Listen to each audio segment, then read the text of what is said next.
Hey everyone, Greg here.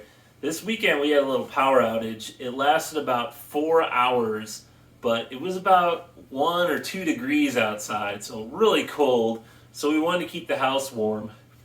So I thought, hey, we have a gas fireplace.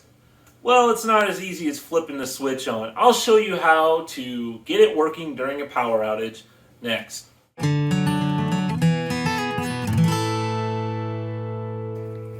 Hi, and welcome to How to Fix It Workshop. As you see, it's completely dark in here. We're having a power outage.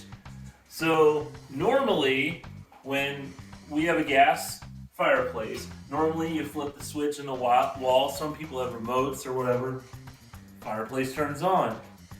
But it's got an electric start, which starts the little flame to get the gas. So, let me show you. You may have this similar thing on your fireplace.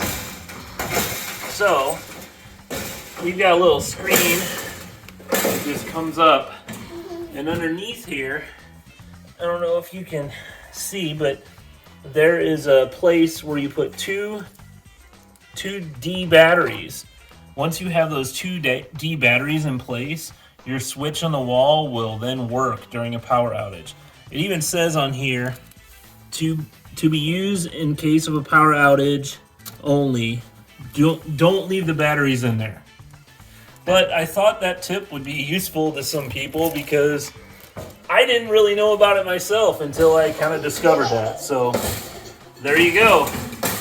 We'll see you next time.